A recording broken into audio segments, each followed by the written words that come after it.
day 2 of the Trump administration. This morning, it's my great honor to be able to introduce an external speaker. We have Dr. Mihail Chelu visiting from Baylor University at the Texas Heart Institute. Dr. Chelu is an electrophysiologist.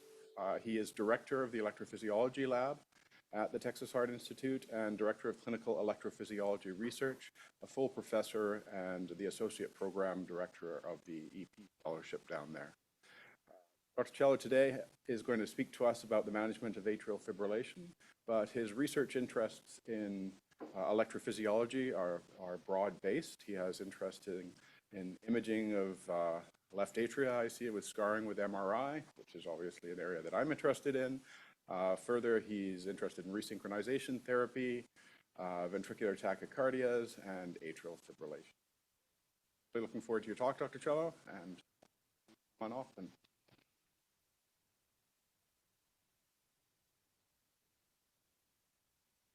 Good morning, everyone. Thank you for the kind introduction and the invitation from Dr. Howard and colleagues, Dr. Raj, Dr. Chu, and Dr. Exner to. So I'll be speaking about management of atrial fibrillation, modern management as well. I'll touch up on what may be coming up that may shape our clinical practice over the next few years.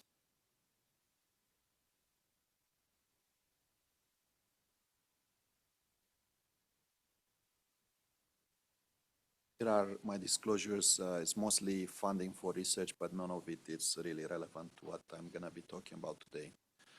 So the diagnosis of atrial fibrillation is based on EKG, and it can be done with one lead or several leads, ideally with several leads, but I'm sure everyone is quite familiar with the diagnosis, lack of P waves and irregular ventricular conduction. I'll start by introducing a couple of definitions so we are on the same page in terms of terminology. Paroxysmal atrial fibrillation, it's atrial fibrillation that spontaneously terminates with or without intervention within 7 days of onset, and the episode may recur with variable frequency. Persistent atrial fibrillation is continuous atrial fibrillation that sustains for at least 7 days. Long-standing persistent atrial fibrillation is continuous atrial fibrillation that persists for more than 12 months.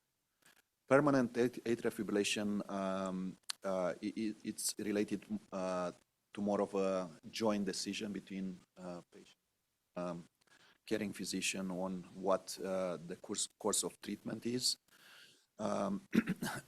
In essence, it's acceptance for no therapeutic intervention except anything that alleviates symptoms, but it doesn't necessarily mean that it's a permanent decision. It can be changed at a later date should new symptoms develop or new therapeutic intervention that are efficient develop.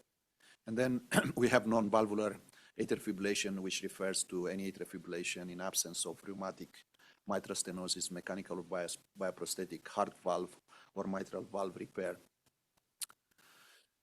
As atrial fibrillation prevalence increases with age, and it's more prevalent in men than in women for any given age bracket, and has a number of potential adverse events over the short or long term, including premature death, stroke, hospitalizations, decreased quality of life, decreased exercise capacity, and decreased or left ventricular dysfunction.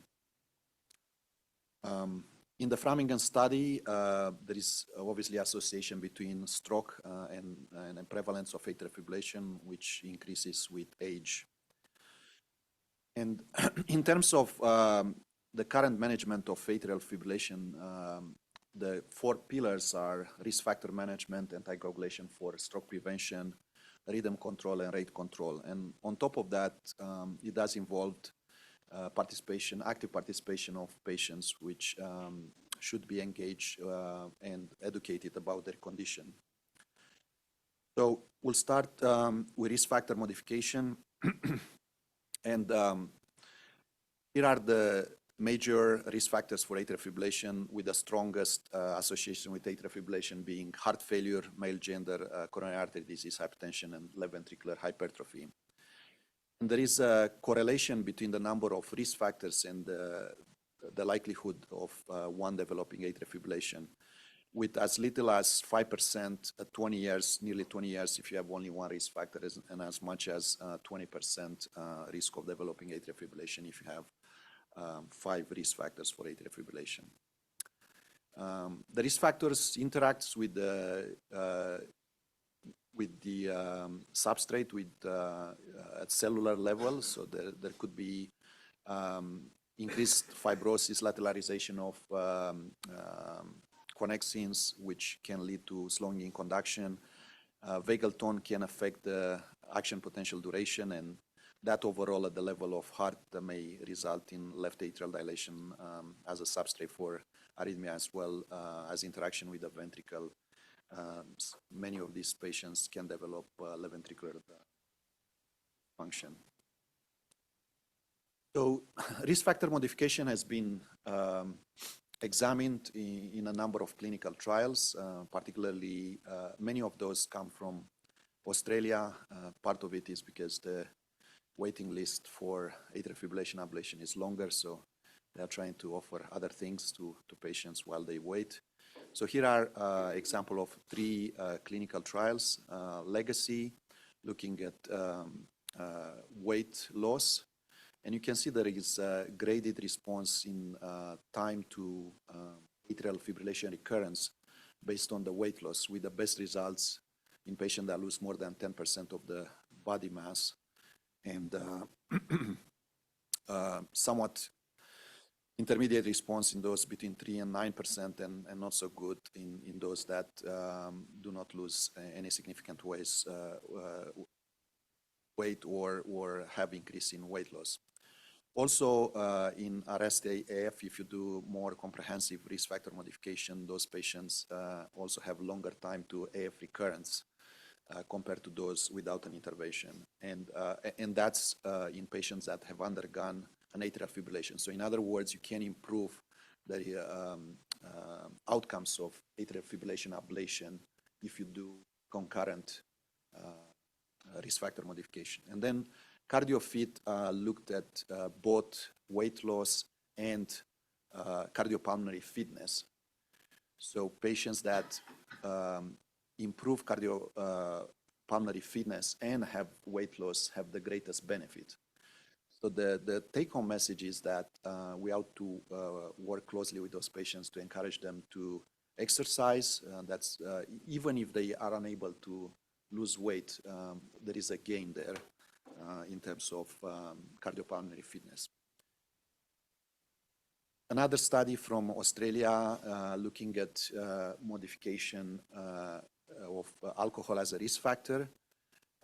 Those patients were quite heavy drinkers. You can see there about 17 drinks a week, so really heavy drinkers. And binge drinking was defined as more than 5 drinks in one sitting. So after a 2-week so-called blanking period, patients that were able to abstain from alcohol consumption had longer time to atrial fibrillation recurrence compared to patients that continue to drink habit. And another measure that we are increasingly considering meaningful from a clinical standpoint is atrial fibrillation burden, and that was also reduced in patients with abstinence. So I think as an important approach to atrial fibrillation, we ought to modify any risk factors that we can, and that includes obesity, activity, hypertension, treated aggressively, sleep apnea, diabetes, hyperlipidemia, alcohol, and smoking. And those have beneficial effects at cellular level as well as entire atrium and the heart and health overall. And AHA has come up with a scientific statement, and I think the new direction is really to create a comprehensive atrial fibrillation clinic that obviously have at the center the atrial fibrillation, the patients with atrial fibrillation and the electrophysiologist, cardiologist, and atrial fibrillation specialist nurse. And all of the factors that I've listed before should be addressed, and sometimes that takes more than the cardiologist, and but it may involve other physicians or healthcare providers, including exercise physiologists, psychologists, pharmacists, and so on. Now, I think obviously one of the most important things that we want to accomplish with atrial fibrillation is stroke prevention, right? And that can be accomplished with anticoagulation, and as we'll see, with some left atrial appendage occlusion devices. And the way we re-stratify patients older way was with CHAS-VASc, and more recently with CHAS-VAX-2. There are a number of other more complex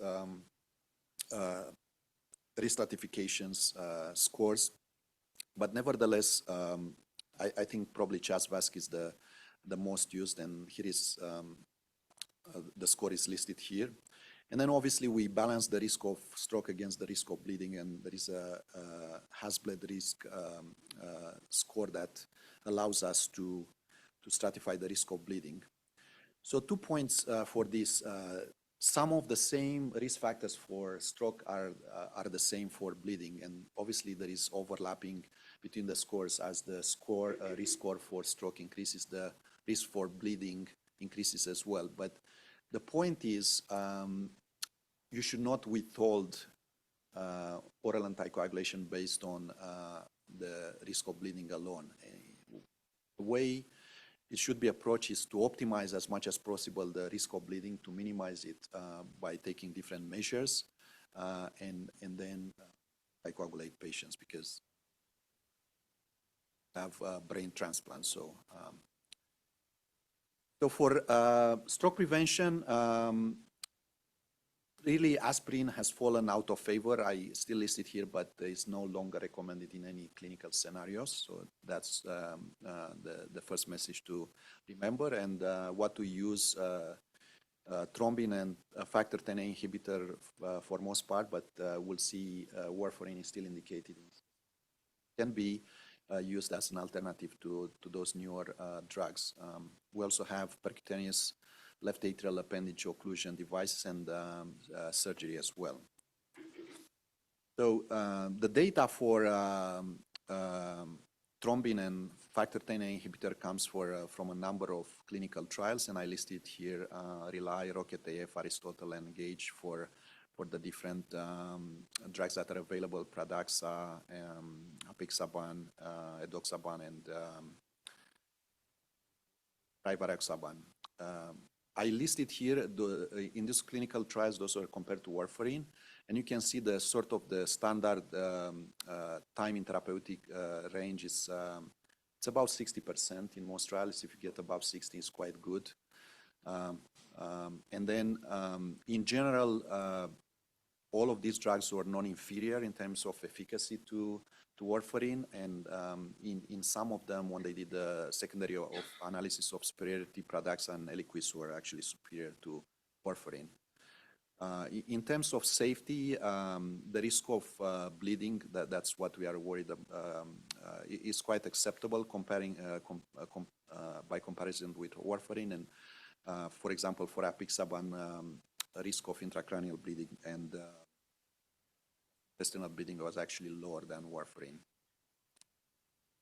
There is, depending on, many of these drugs are cleared by the kidney, so depending on kidney function, there may be required to reduce the dose for some of them for creatinine clearance between 50 ml per minute.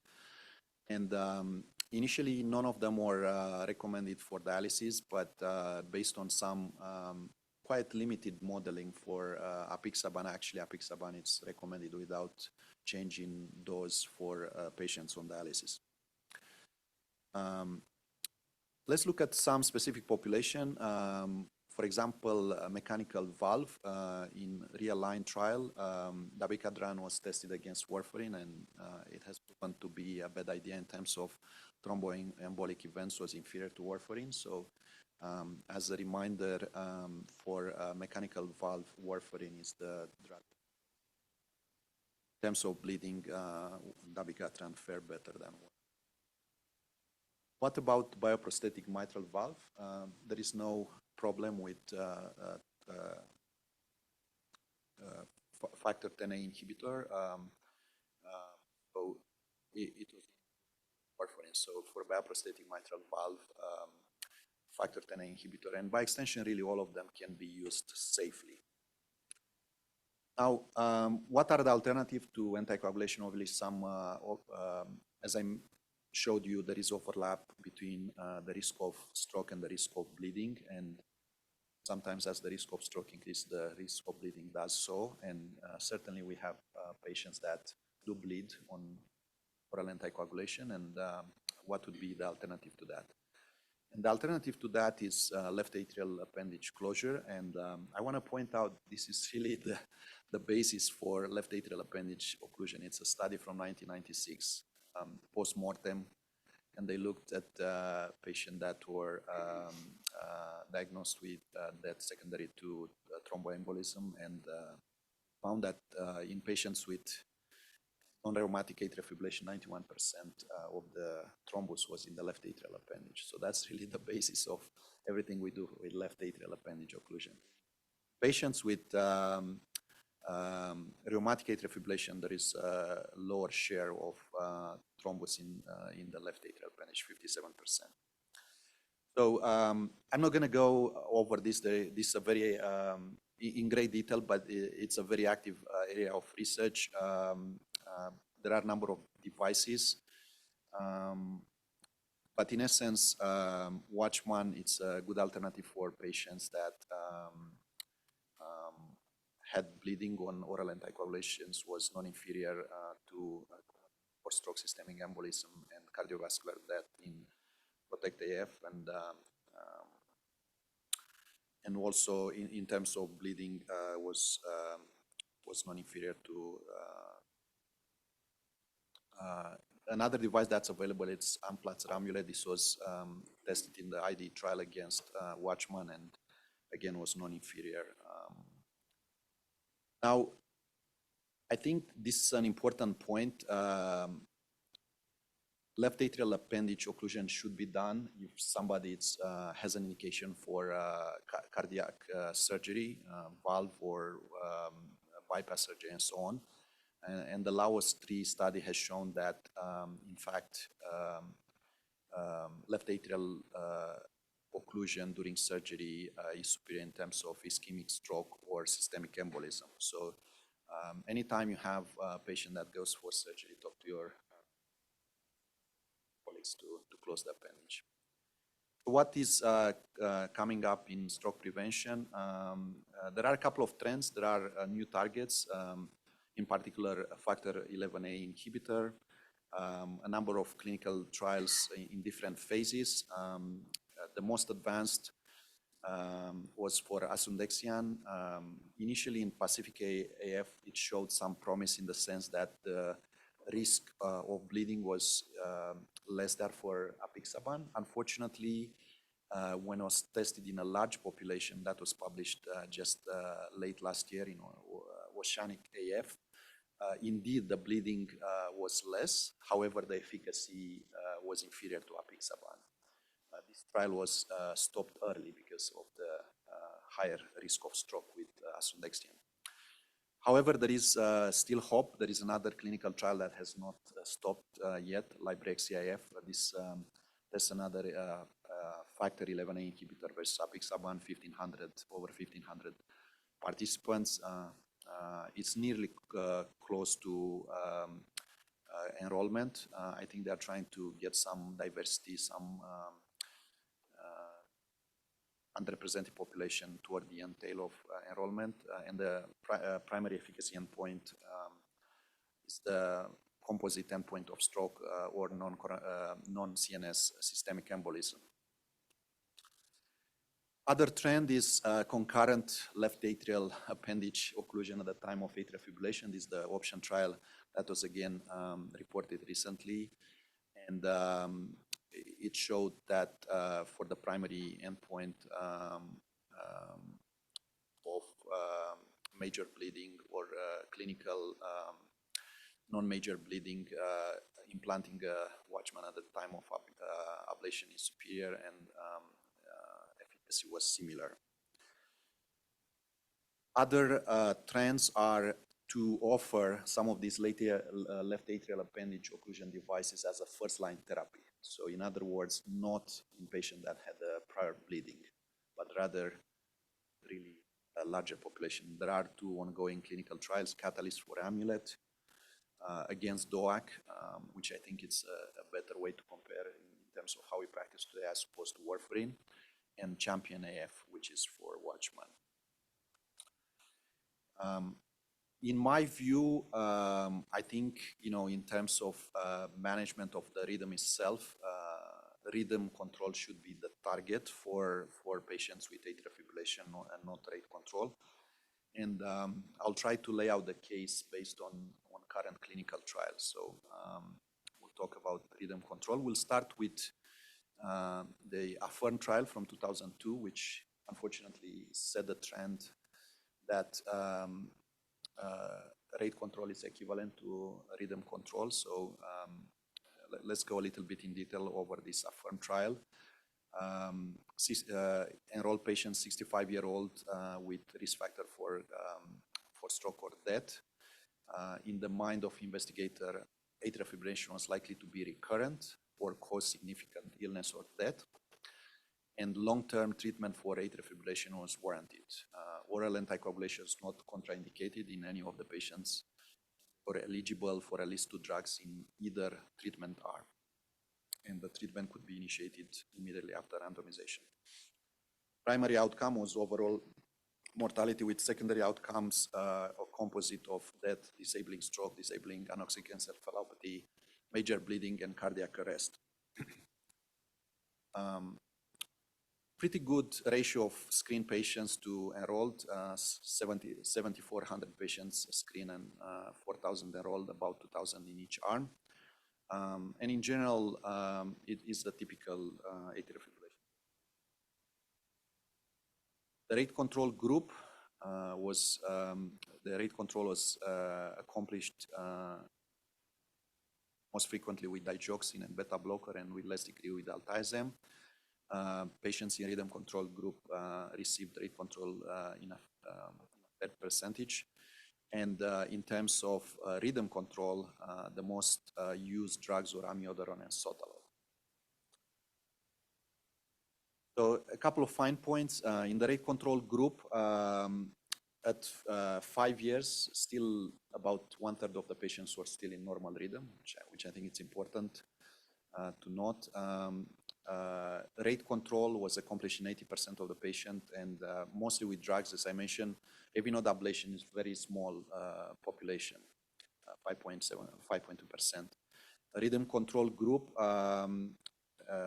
sinus rhythm was still present in 82% of the patient at 1 year, and only 62%, only 2/3 at 5 years. In addition to drugs, cardioversion was used sometimes more than once.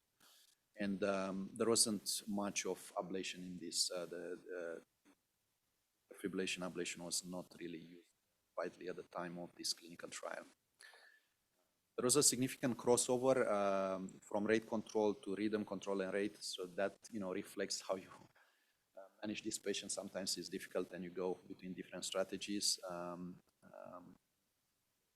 Crossover 14.9% for the rate control, and rhythm control much higher, 37.5%.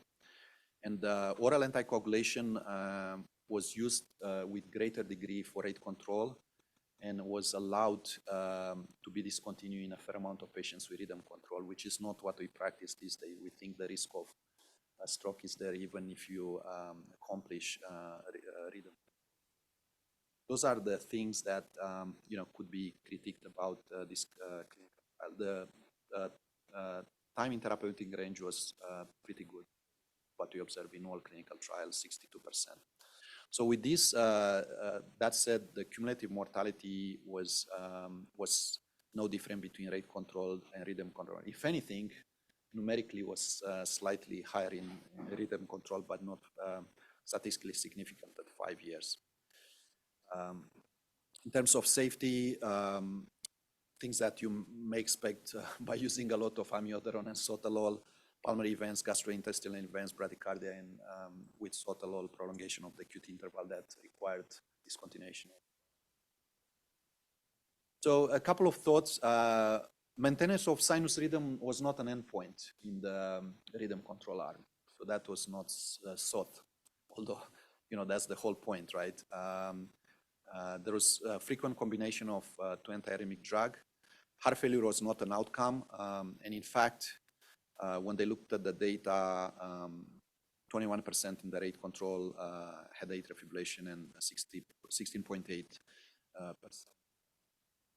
control lower at 5 years. And heart failure increment by two classes impacted total mortality, cardiac mortality, and cardiovascular hospitalization. So that suggests perhaps in any clinical trials that involve atrial fibrillation, heart failure should be an endpoint. And again, I already highlighted that discontinuation of oral anticoagulation was allowed only in the rhythm control arm. So it took about 20 years to reverse the trend on what we think is meaningful or in terms of outcomes for patients with atrial fibrillation, and that was by the EAST-AF trial, which enrolled patients diagnosed within 12 months before enrollment with atrial fibrillation, and they were quite high risk.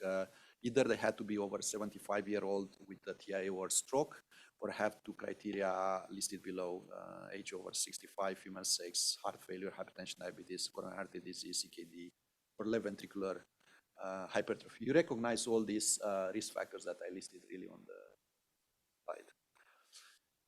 The primary outcome was a composite of death from cardiovascular causes, stroke or hospitalization with worsening of heart failure or acute coronary syndrome. Number of nights spent in the hospital was another primary outcome, and there are a number of there was a safety outcome which relates to death, stroke, and also some outcomes related to quality of life. 2789 patients enrolled at 135 sites in 11 European countries, somewhat more closer to our timeline between 2011 and 2016, and rhythm control about almost 1,400 patients.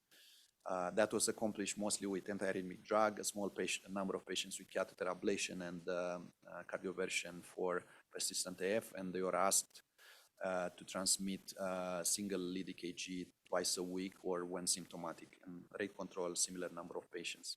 You can see here the distribution of drugs in this cohort. The favored rhythm control drug was flecainide, followed by amiodarone and dronedarone. And then up to the end of the 2-year, about 20% of the patient received atrial fibrillation ablation. And when you compare for the composite of death from cardiovascular causes, stroke or heart failure hospitalization, or heart failure or acute coronary syndrome, early rhythm control, regardless of how you accomplish, seems to be superior rate control. And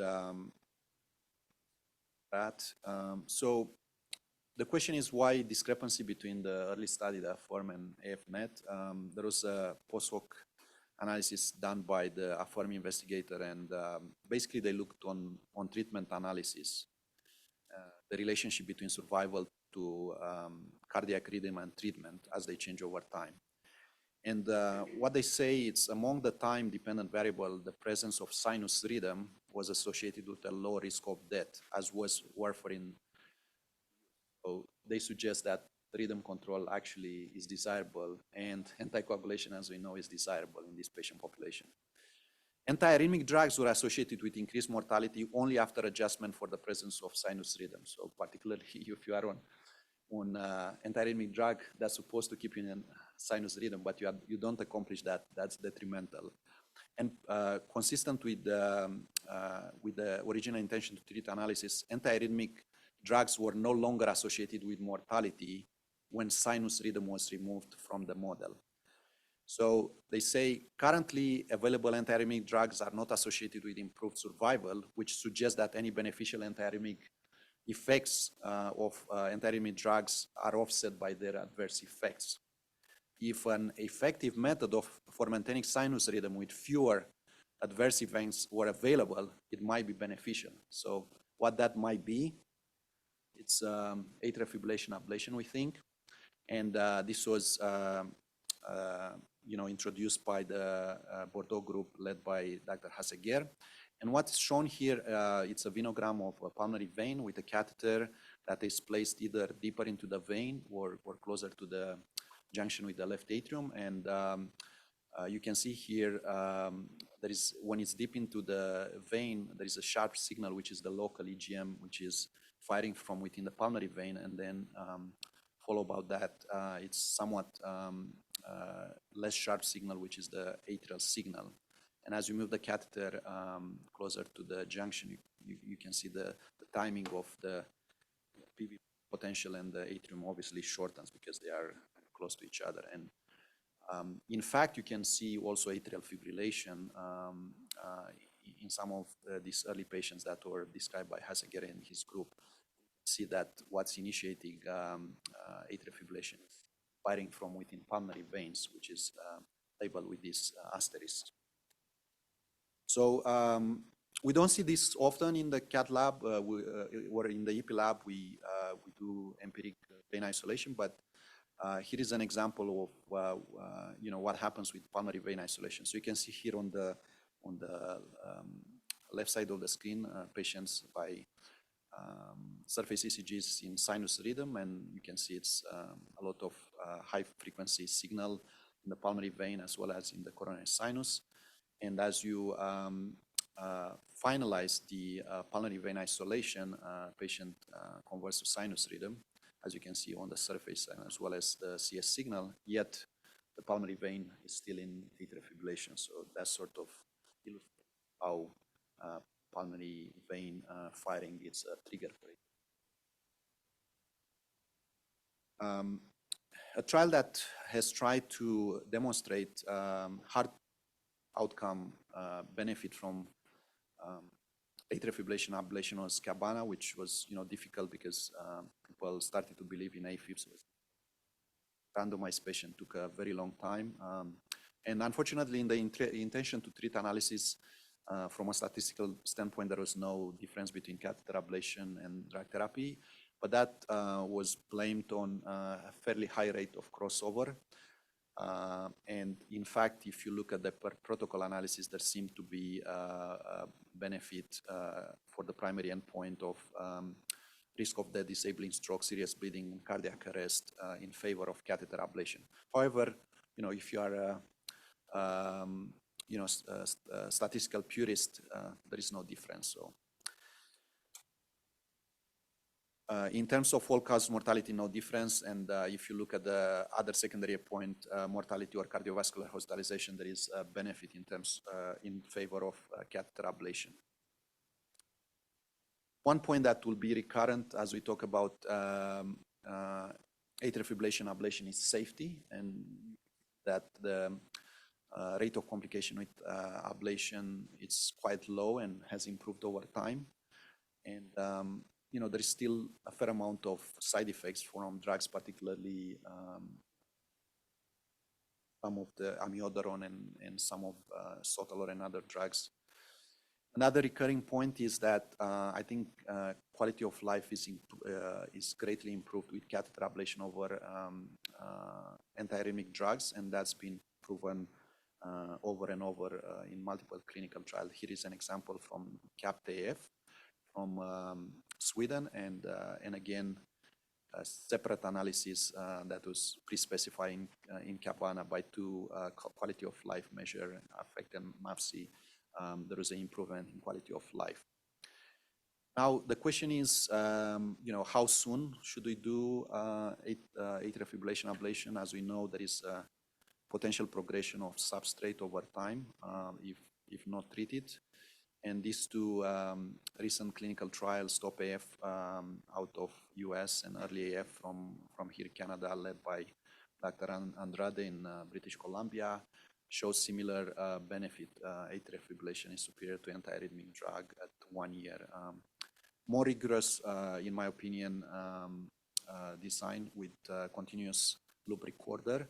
When you do continuous monitoring, the success of ablation is slightly lower than when you rely on patient reporting of symptomatic AF. So there is a little differential of about 5 to 10% that there may be by 30-second definition of recurrence may not be felt by a patient. Also, again, more rigorous in terms of antiarrhythmic drug use, which was maximum dose tolerated at 90 days. Safety, again, I mentioned already, recurrent message is very good with ablation in both of those clinical trials. Other potential benefits of atrial fibrillation ablation are decreased AF burden with ablation compared to antiarrhythmic drugs. That is second example. One was from the Early AF study, and this is from CAFT AF. And then progression to persistent atrial fibrillation. This is again from Early AF study. And benefits in terms of healthcare utilization, visits to ER, cardiovascular, and so on. For patients with persistent atrial fibrillation, there is a little less data. This is an example, the CAPA study, where there was a sequential ablation strategy that include PVI, linear ablation, CAFE, and then to sinus rhythm, cardioversion was allowed at the end. Antiarrhythmic drugs were allowed, oral anticoagulation minimum 3 months, and medications used were antiarrhythmic drugs plus minus cardioversion. And on ablation was superior to drugs for a composite index that includes stroke and thromboembolism and new onset congestive heart failure. And also the quality of life was improved in patients that have undergone atrial fibrillation. Also, as we know from multiple studies, the most effective to maintain sinus rhythm for a given period of time. So that's what this one reflects. Arrhythmia freedom much better for patients undergoing atrial fibrillation ablation.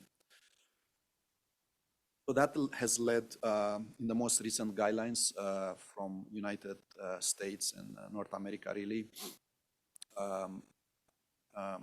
Atrial fibrillation is a class 1 indication for patients with atrial fibrillation, and it can be offered without a trial of antiarrhythmic drugs. So you don't have to fail anymore an antiarrhythmic drug to offer atrial fibrillation ablation as a first line of therapy. A second very important population, we know there is a great interaction between heart failure and atrial fibrillation. We have I would say quite solid data in favor of atrial fibrillation ablation. This is the CASTLE AF with the primary endpoint of all-cause mortality or worsening heart failure admission. Both symptomatic paroxysmal and persistent atrial fibrillation were included. And EF was less than 35% and myocardial association class 2, and they had to have a device implanted with home monitoring capabilities at the time. So that was not widely available when this trial was conducting. That's what we use right now. Everyone has home monitoring capability. About 180 patients were randomized to each arm.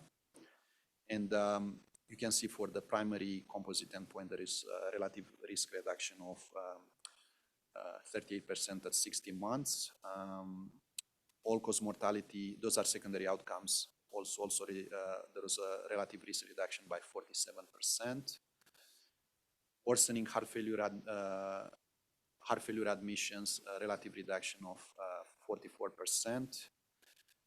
Cardiovascular mortality, relative reduction of 51%. Cardiovascular hospitalization, a relative reduction of 28%. So really scoring all desirable outcomes. As one may expect, obviously ablation was superior to maintaining rhythm.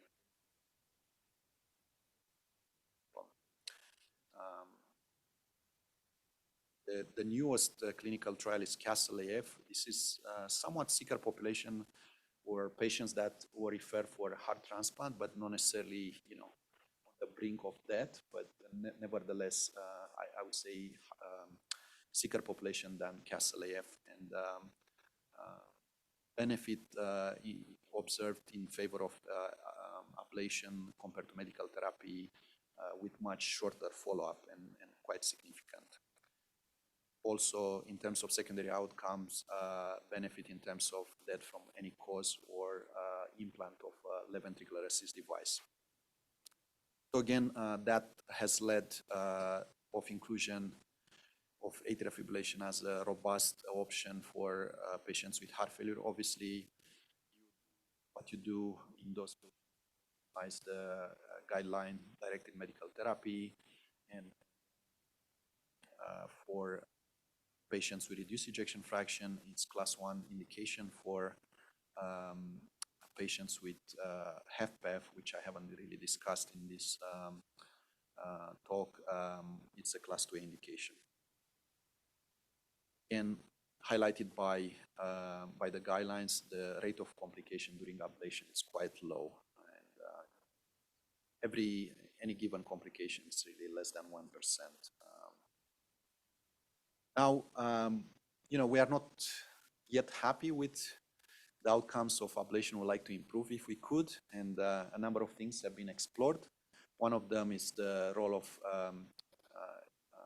atrial fibrosis, and I used to be faculty at University of Utah with Dr. Marush, who developed, along with Kolmovsky, he's an MRI scientist, developed methods to image atrial fibrosis prior to ablation as well as post-ablation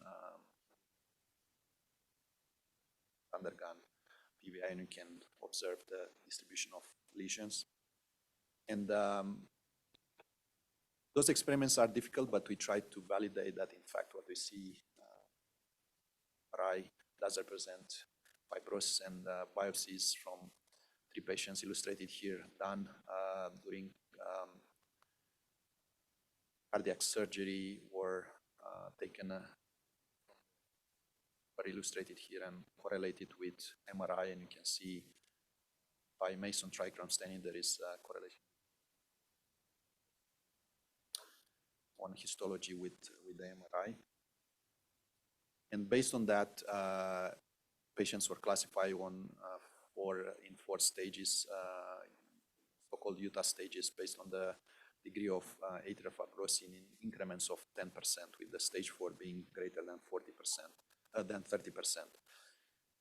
In the CAF1, operators were blinded to what the MRI showed, and they done an ablation like they would do usually. And it turns out that the outcome of ablation actually correlated with the degree of fibrosis, with patients that had the highest degree of fibrosis having the highest rate of recurrence. So the question is, can we modify fibrosis and actually outcomes? And that was tested in DCAF2, where patients were randomized to MRI-guided ablation versus PVI. And basically, for patients that they had an MRI prior to the ablation, and in addition to PVI, operators were encouraged to ablate in the areas of fibrosis. Unfortunately, it didn't show benefit. We know fibrosis substrate for atrial arrhythmia. So the question is, if you create more fibrosis, why would you get better outcomes? It's similar to the idea of antiarrhythmic drugs in PERM, right? The side effects of the drugs offsets the benefit of being in sinus rhythm. So probably it's a similar phenomenon here, where creating additional fibrosis offsets the benefits of the ablation. So again, from this trial, safety was good. So what is new in atrial fibrillation ablation? Before we go into that, what we try to accomplish in, at least for the PVI, we want to obtain transmural contiguous durable lesions, and we want to do it safely. We want to avoid collateral damage, particularly esophageal thermal injury. So some of the reason perhaps we fail ablation is suboptimal lesion, which we could address. There may be progression of fibrous substrate, and that goes along with the idea of perhaps doing the ablation early rather than later. And then obviously, take a hammer. If you don't understand the mechanism, you are going to be limited. You are not going to have improvement. So just as a reminder of a couple of anatomic features, you can see here that the thickness of pulmonary vein sleeves is variable, and we don't have a way to assess that during the procedure. So again, that's one of the reasons that we perhaps we then the second is here are MRIs or CTs or specimens from humans. You can appreciate the proximity of the esophagus to the posterior wall of the left atrium. So we really want, when we isolate pulmonary vein, by default, we're gonna deliver lesions over the esophagus. And the question is, what's the balance between obtaining transmural lesion and avoiding esophageal thermal injury with esophagus with the potential complication of atrial esophageal. So we've, in terms of innovations, there's been innovations to try to make the procedure faster, which is with these one-shot technologies, different balloons that have used different technology, whether it's freezing or radio frequency or laser or hot balloons and so on. But again, the main limitation is esophageal thermal injury. And the newest development, relatively new, is the pulse field ablation, which has been shown to have somewhat selective properties in terms. It's a non-thermal source of ablation where you create pores within the myocardial cell, and that's how you create you lead cell death. And it seems to be quite somewhat selective for the myocardial cell and not for other type of myocardial cell or other types of cell, including nerves or endothelium and so on. And here is an example with MRI where PFA was used, and you can see when you do electroanatomic mapping where you measure the voltage, which suggests that you've accomplished cell death within the pulmonary vein sleeves. I'm just going to illustrate by advent that indeed pulse field ablation seem to be equivalent in terms of outcomes with thermal ablation, and in general was safe. However, as with any new technology, there are best hopes, but you have to be mindful because there are some potential, some unique potential complications, albeit extremely rare. So, for example, coronary arterial spasm, if you ablate over the coronary arteries, have been recently described, as well as hemolysis for certain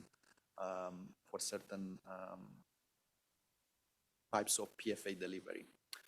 And again, there is a plethora of catheters and tuning of the energies that's delivered that we do hope will be more efficient and safe as well.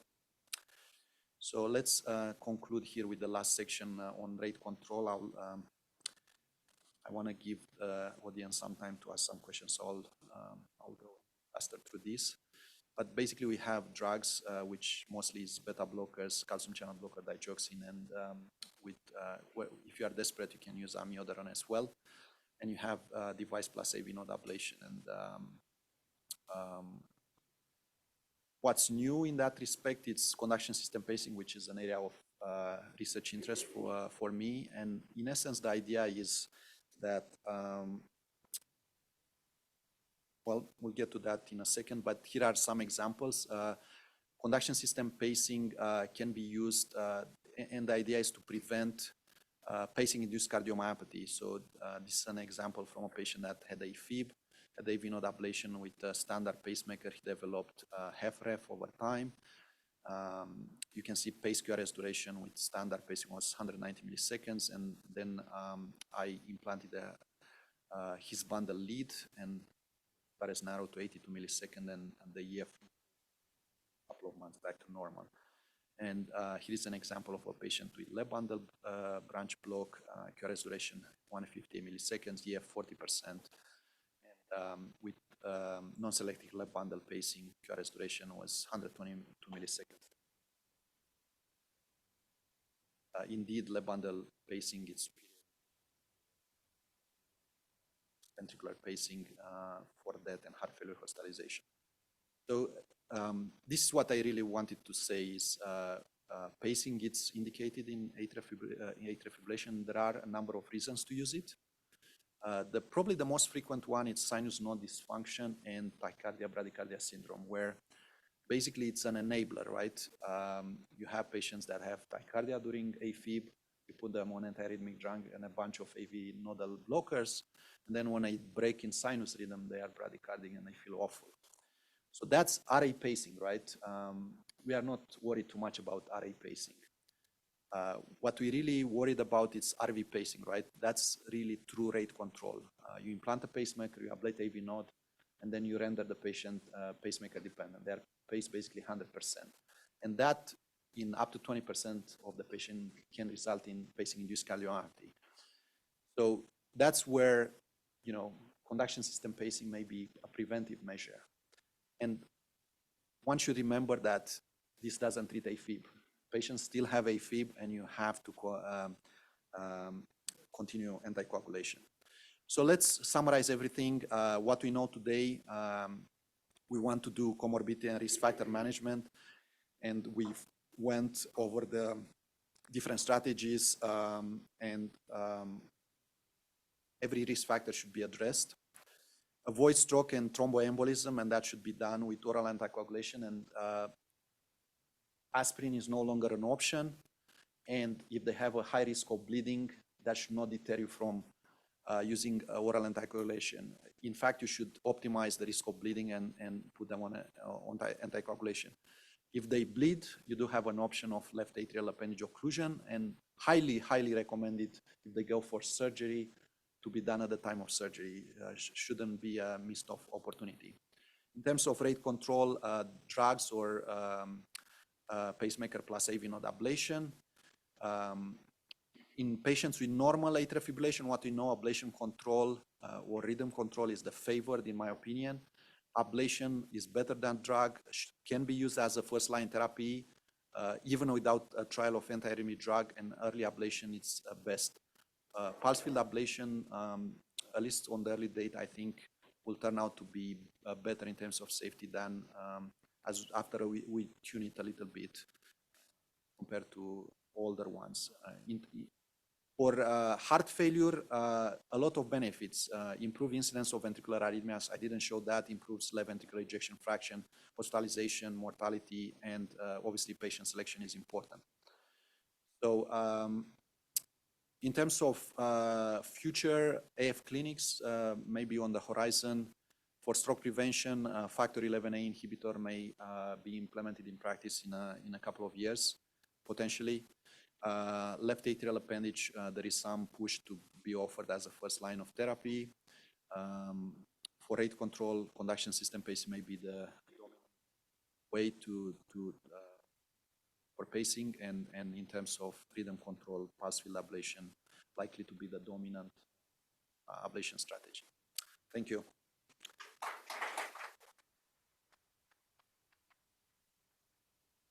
I'll be happy to take any questions.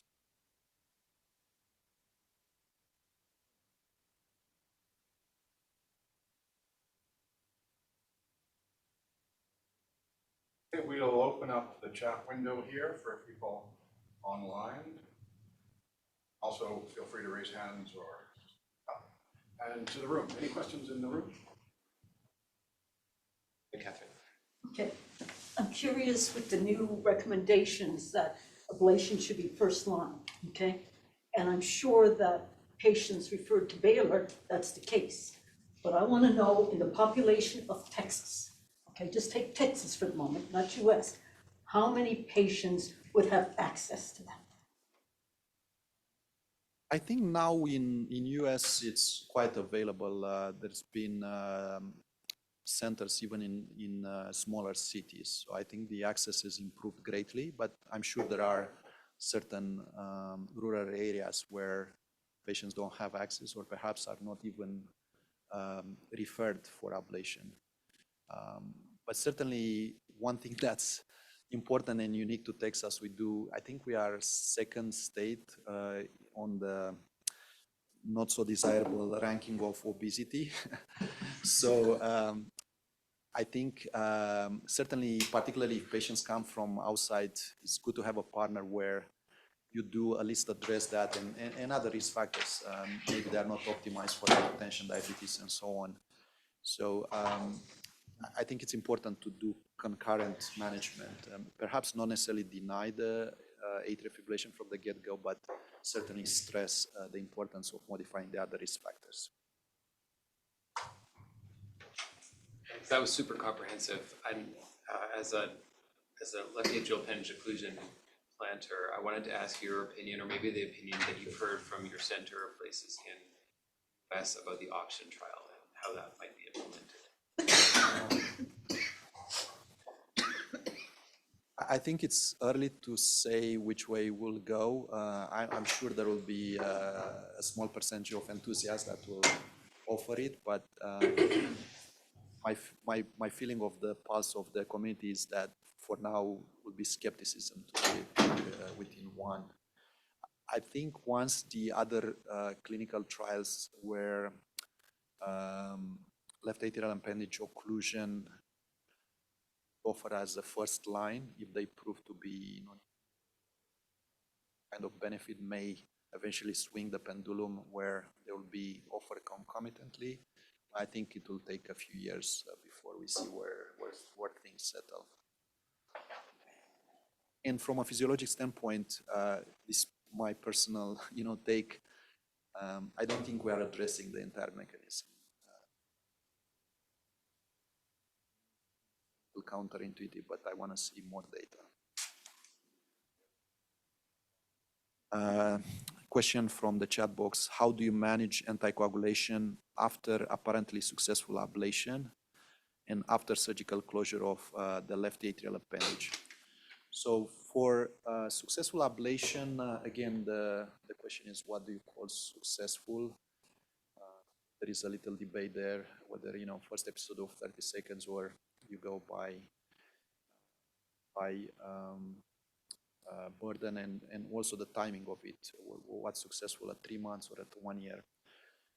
Right now, the way we approach it, low-risk patient, CHA2DS2-VASc 0 and 1, we feel comfortable to stop oral anticoagulation after about 3 months. 2, we kind of negotiate and look also at what other risk factors they may have, we may feel. 3 or higher, we don't typically stop it. Many of you may know that Dr. Atul Verma out of McGill now is a large clinical trial, Ocean AF, comparing Xarelto with aspirin and their definition of success 1 year after ablation. So I'm really curious. I keep telling my patients because unfortunately the cost of anticoagulation is still quite high. Apixaban, it's generic, but it's never made it to US as generic, which is wild capitalism, right? We still pay $400 a month for any of the DOACs, which is, so if you give me any hints how my patient could buy from the Canadian pharmacies, please let me know. No, we're not the 51st state. How big is your We'll get penalized after February 1st. But I'm really curious about that. I think it's a nice trial. It will not go all the way because I think people are going to still be biased about who they're going to enroll in that trial. So there are going to be high-risk patients. I don't think they're going to go, it's going to be a lot of people, CHA2DS2-VASc 4 and higher. but at least we'll get maybe an answer between 0 and 3, which some of it may validate our own bias or practice, and some of it we'll see. And after surgical closure of LAAA, I apologize to surgeons. I don't trust them first. I do a TE first. If it's well closed, then I will feel comfortable stopping the anticoagulation. But I want to check that it's a good job has been done, because there is no. How do you assess it?